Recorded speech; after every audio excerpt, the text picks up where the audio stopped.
আমাদের কোরআন শরীফ শিক্ষার দরকার আছে না নাই? আমি জোরে বলেন, শিক্ষা করার দরকার আছে না নাই?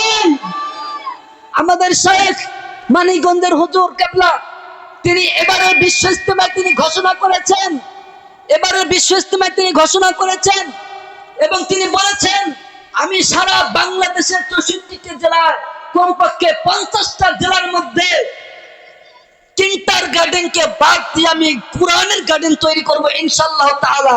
আমার বিশ্বাস আমাদের শেখ ডক্টর মোহাম্মদ মঞ্জুর ইসলাম সিদ্দিকী সাহেবের মতো এইরকম ভাবে যদি কেউ উদ্যোগ নেয়, সারা বাংলাদেশে যত পীর মাশায়েখ আছে, সারা বাংলাদেশে যত আলেম আছে, সমস্ত আলেম, সমস্ত পীর সাহেব যার যার স্থান থেকে, যার যার রাজনৈতিক প্ল্যাটফর্ম থেকে একটা উদ্যোগ নেয়, সারা বাংলাদেশে কমপক্ষে একটা করে জেলার মধ্যে আমরা কোরআনের গার্ডেন নির্মাণ করব, তাহলে আমার বিশ্বাস রব্বে কাবার কসম আমার এই বাংলাদেশ থেকে প্রত্যেকটা মুসলমান ঘরের সন্তান এই নাস্তিক হায়দার, দাউদ হায়দার, তসলিমা নাসরিনের মতো তাদের মতবাদ নিয়ে বড় হতে পারবে না। ঠিক কিনা ধরে বলেন?